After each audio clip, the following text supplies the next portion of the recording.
Hello, this is Chuck Ridgway, Automation Technology Manager here at Horner. Thanks for joining us today for another Tuesday live stream. Now, this is another one of those live streams where we're going to really be focusing in on a specific topic or a specific tool to help you in your application. Today's topic is creating and editing Cscape tag-based variables. Now, for many of you, you've been using Cscape in its original register-based logic format. Well, for the last year or so, we've really been emphasizing the variable-based option for advanced ladder in Cscape. Sometimes variable-based is also called tag-based.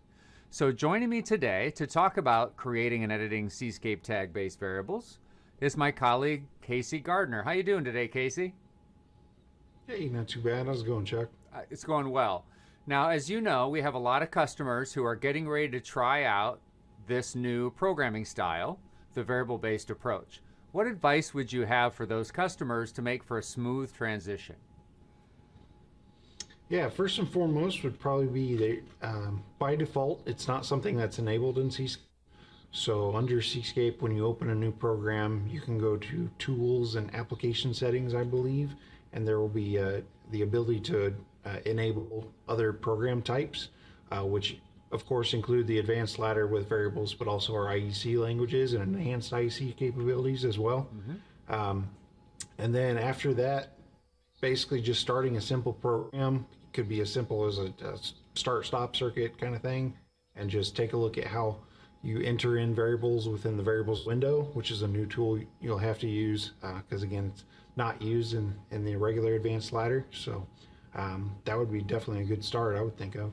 Absolutely. And today we're going to give them everything they could possibly need to know about the program variable window so that they can add and edit those new variables. Okay, now we had to pre-record today's session because of advanced training for the week of this session. But Casey is still standing by live as we stream the program, and he will be ready for your questions. If you're watching it live, go ahead and chat those in. If you're watching them on replay, then go ahead and give us your questions in the comment section. Okay, let's go ahead and get started. Let's talk about how to create and edit Cscape tag-based variables. We're going to talk about, of course, the Cscape program variables window, which is primarily the tool that you use when you are creating and editing variables. But we'll also cover some advanced topics as well, such as how to edit variables as text, whether you're talking about, from a CSV in spreadsheet, or maybe using your favorite text editor. And of course, we'll give you plenty of demonstrations as well, mostly around Cscape today, of course. All right, now before we dive into the tag-based, or what we often call, or officially call, variable-based advanced ladder, let's just talk for a minute about register-based advanced ladder, because that's what a lot of our customers are most familiar with, because that's the version of Cscape that's been around the longest, okay?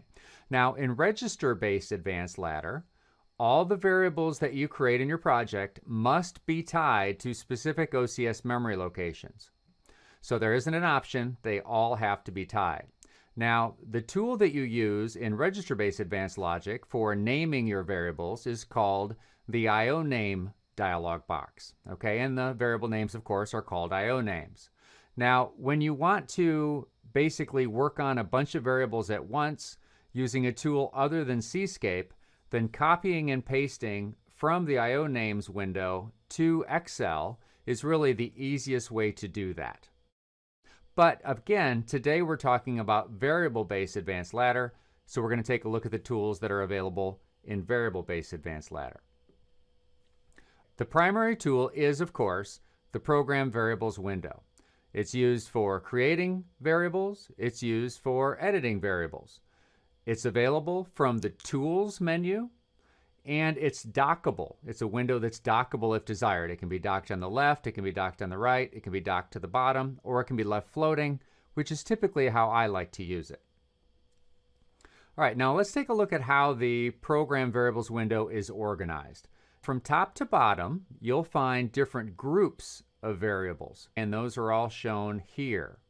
Things like global variables, retained variables, etc., etc.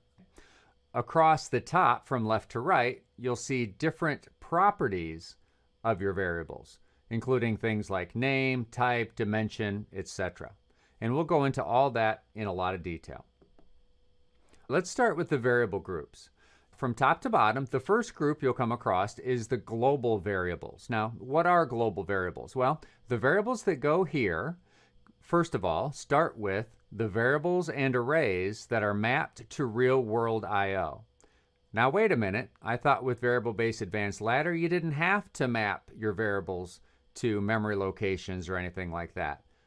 But remember, if you have a particular digital input or digital output or analog signal that's tied to a particular pin on the I/O terminal strip on the OCS, you need to make sure that that specific I/O pin gets tied to that specific variable you've just created. So that means you need to map that variable to a real-world I/O register, an I, a Q, an AI, an AQ. Okay? Now, other cases for variables within the global variable group are variables and arrays that are mapped to system bits and system variables, always on, always off, those sorts of things. And we'll talk about all of these in a lot more detail here in a minute. And then the last thing that you would put inside the global variable list as a system designer would be any simple variables, again, ones that are not array variables, that are desired to be non-retentive. So if you have any internal bits that you just want to be non-retentive and they're not arrays, it's not an arrayed variable, then you would put those variables in the global variable list. Now the next group going down from top to bottom is the retained variables. This is where the vast majority of the program variables are going to reside. And these are all the program variables, or a lot of them, that the system designer is going to use in his project. The system designer is going to create variables and put them in the retained variable group. All right, now, again, working from top to bottom, you will also see groups of variables for subroutines, user-defined function blocks, and structures. When you open a new project, a new variable-based advanced ladder project, you won't find any entries in the program variable window for subroutines or UDFBs. However, as soon as you create a subroutine in your project or you create a user-defined function block in your project, you will find a variable group that will show up in the variable window. And that's where any variables that are effectively associated with the subroutines or UDFBs, that's where those will reside. Lastly, we have structures.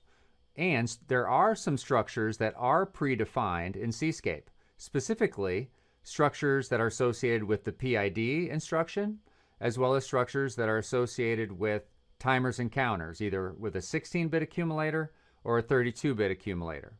So those are predefined in Cscape, and you'll find them by default in the program variable window. So those are the groups that are available top to bottom in the window. All right, now let's talk about the properties from left to right that you'll find for your variables. What are all those and what do they mean? Let's start with a simple one. Name. Of course, the variable has to have a name. Next, we have type. It could be integer, double integer, real, Boolean, or it also could be a variable that you've tied to a structure or a UDFB. So those will show there as well, okay? Or at least that's where they'll start out at. Next, you have dimension. What is dimension? Well, dimension would be used with an arrayed variable. So if you have a variable, let's say pump motor, and let's say you have 8 pump motors. Well, you could create 8 different variables, pump motor 1, pump motor 2, pump motor 3, etc. Or you could create an array called pump motor with a dimension of 8.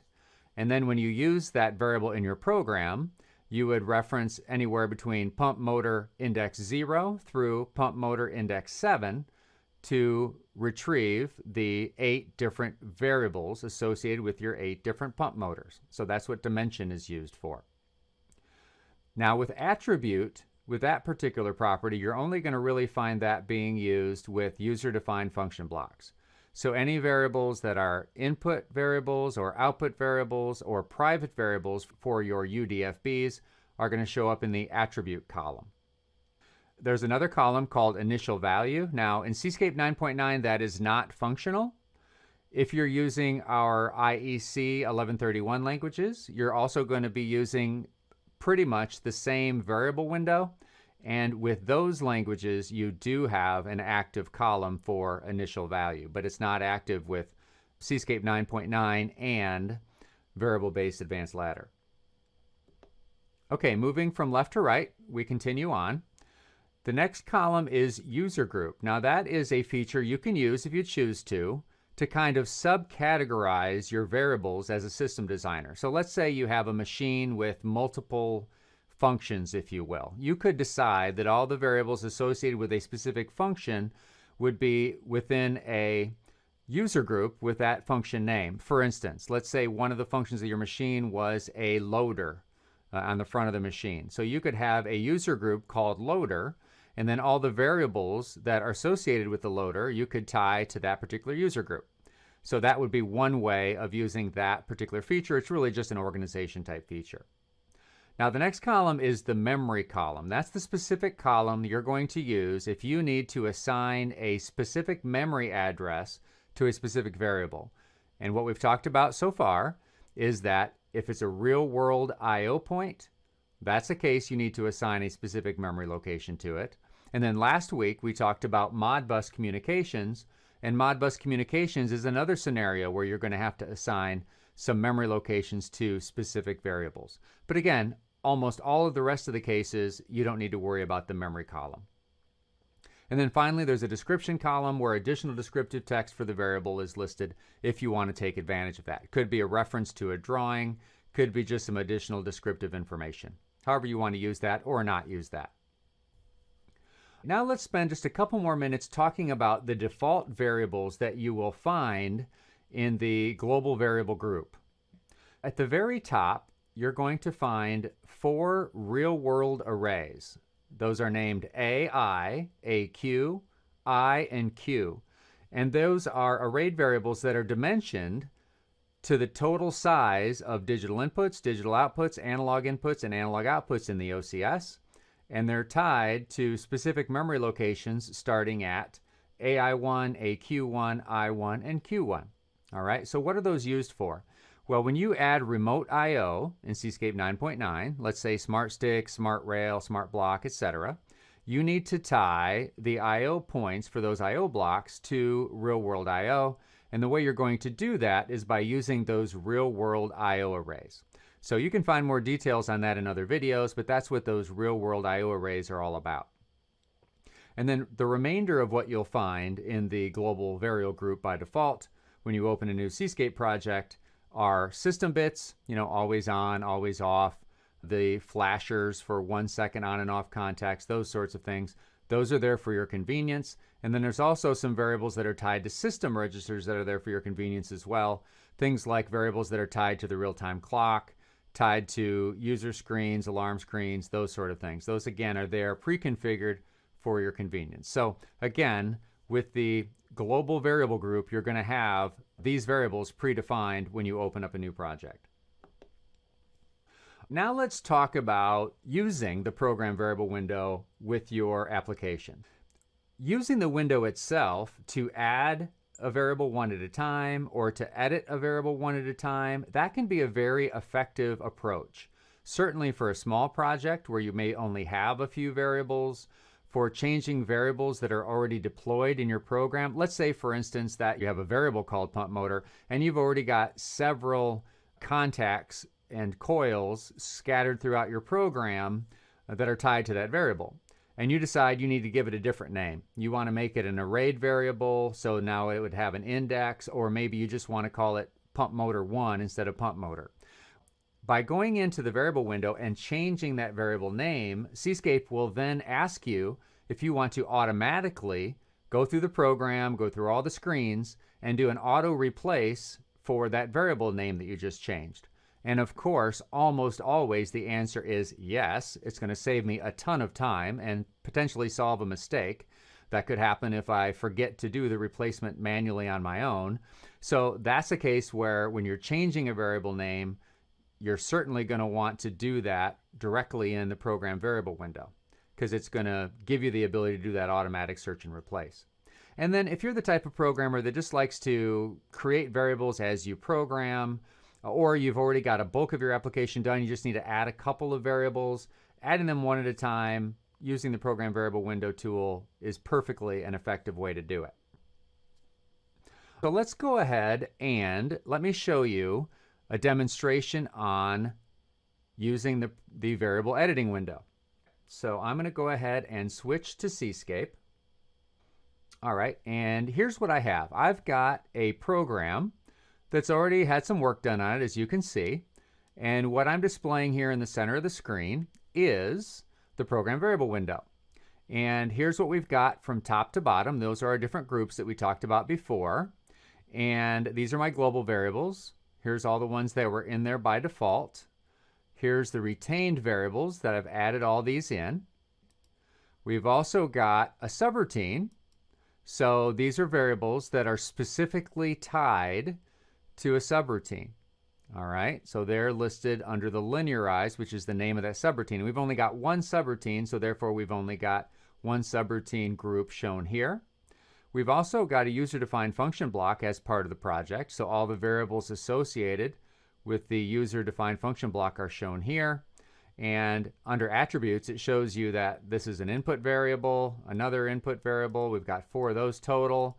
And then we have one output variable. In this particular UDFB, there aren't any private variables. Those will be variables that are only used inside the UDFB, and they're not inputs or outputs.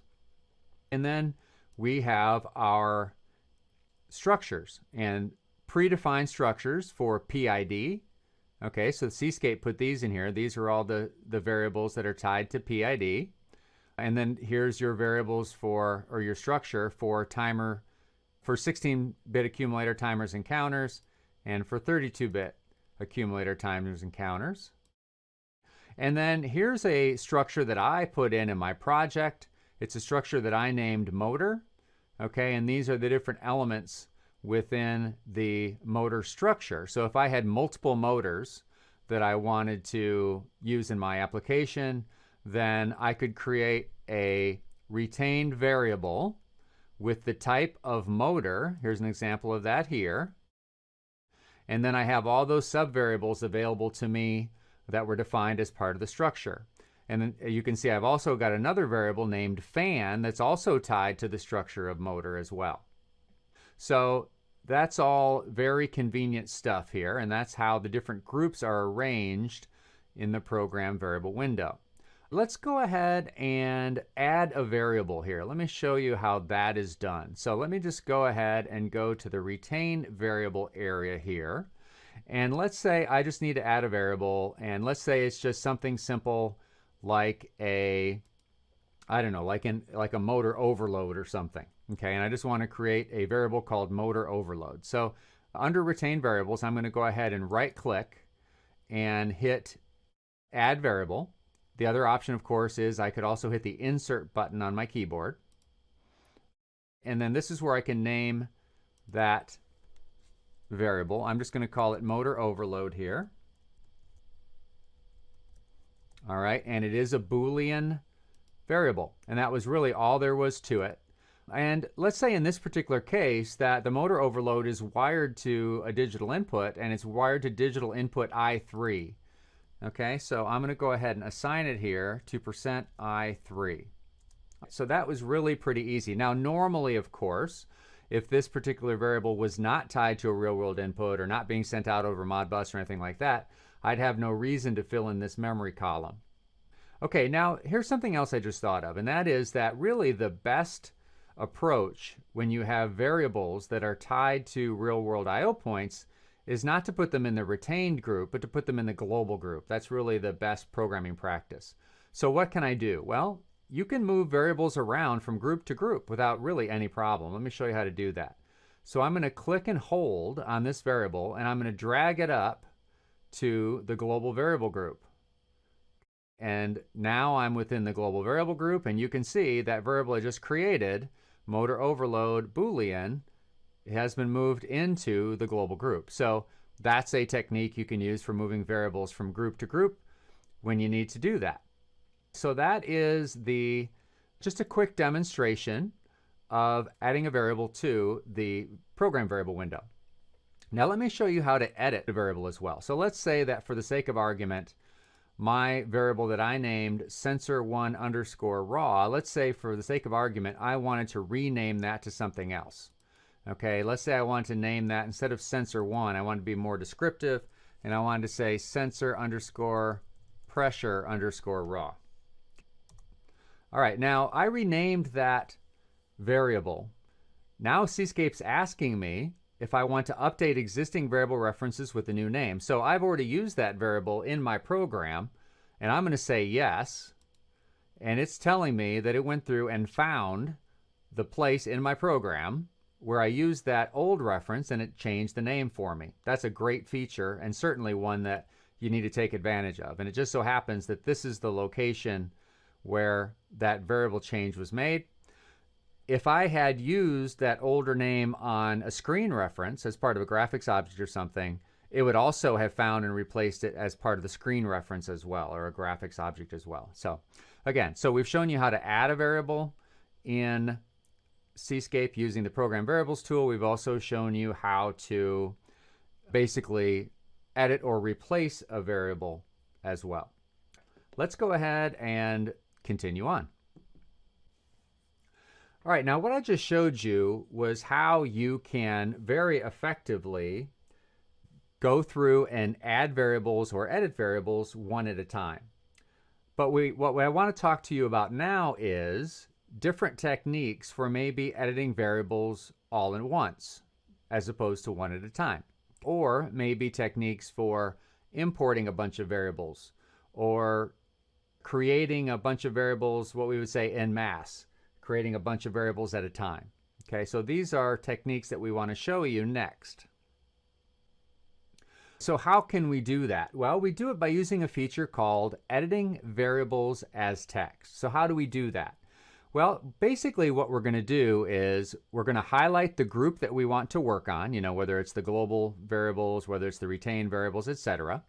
And then we're going to right click with our mouse, and then one of the many options that pops up is edit variables as text. So that's the one we're going to want to select. And after we select that, by clicking on it, our Cscape view is going to change, the variable window is going to get larger, and we're going to get a view of variables with 3 different tabs, either in a text format called IEC Format. We'll have the choice of looking at the variable list in XML format. We'll also have the choice of looking at the variable list in CSV format. Now, before we move on, I wanted to point out one option that you'll see when you right-click on that group earlier in this step, and that is you'll see an option called Load IO Names from File. That feature, unfortunately, is not currently active in Cscape 9.9 Service Pack 6 and earlier, and that is a feature I believe that is strictly currently enabled for when you're using the IEC mode with the logic editing in Cscape. But I wanted to point that out because some customers might see that and get excited or try and use it and it really isn't operational. Okay, now let's talk about what it looks like when we go to edit variables as text. So what we're going to get is we're going to get up on the screen. Now they're organized in tabs. I've just kind of done screenshots of each of the individual tabs for the same list of global variables. And so what you see on the left there is you see the IEC format, which is really a pure text format. In the center, you see XML.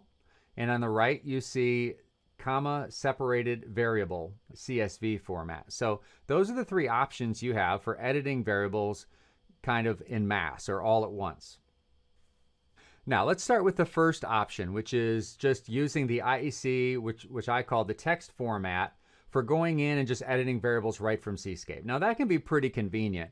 If you're looking to add a bunch of variables that are similar to variables you've already created and you just want to go ahead and quickly do, Control-C, Control-V type copy pasting right within this window right here, and then do some text editing to get the new variables created that have similar names and all those sorts of things, you can do that really effectively. The other thing that you can do is you can just do a copy all, which is Control-A, copy, Control-C, and then go into your favorite text editor, whatever that might be, and just paste that variable list into your text editor, and then you can work on it, add more variables, whatever the case may be, and then copy and paste it back into Cscape.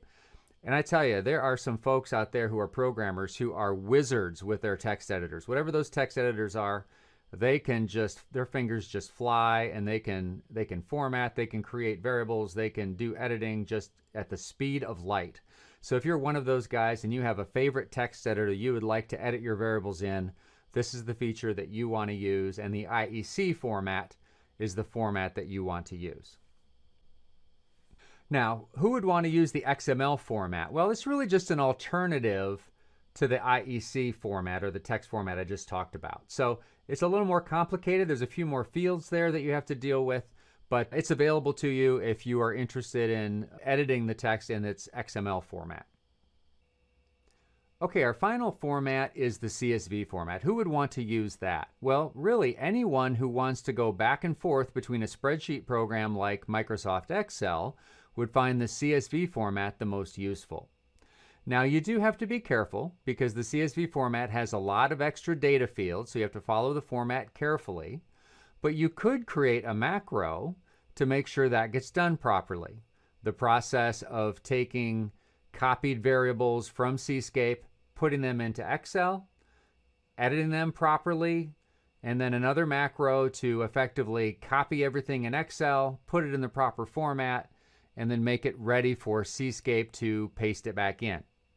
And we have an application engineer extraordinaire, Mr. Nate Beachy, who did just that. He created a couple of macros that I'm going to demonstrate for you here in a couple minutes.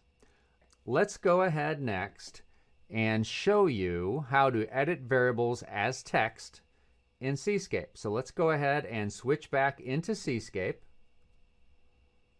And we're back at our program variable window. Okay, let's go into the retain variable group. Let's right click and select edit variables as text. You notice that our window expanded and we now have 3 tabs: IEC format, which is really a textual format, XML format, which is a little bit more verbose, and then the CSV format I talked about it a minute ago. Let's go back to the IEC format for now. Let's say that, I have a favorite text editor I want to use. How could I basically go back and forth with my text editor and this format? Well, that's very, very straightforward. You effectively could do a Control A for selecting everything or select all, a Control C, and then you could open up your favorite text editor, paste it in, work on the text, add variables, change variables, whatever the case may be, being careful that if you do change existing variables that have been used elsewhere in the program, you're going to have to manually go back and make those changes yourself. However, if all you're really doing is adding variables, it's not a big deal. You don't have any issues there. So that's a way you can basically copy and paste everything back into your favorite text editor. But what if you just want to add a couple variables here and you don't want to basically copy and paste, you just want to edit right from here? Well, you can do that, no problem. So let's say I want to go ahead and add another variable. I'm going to go ahead and give it a real similar name here.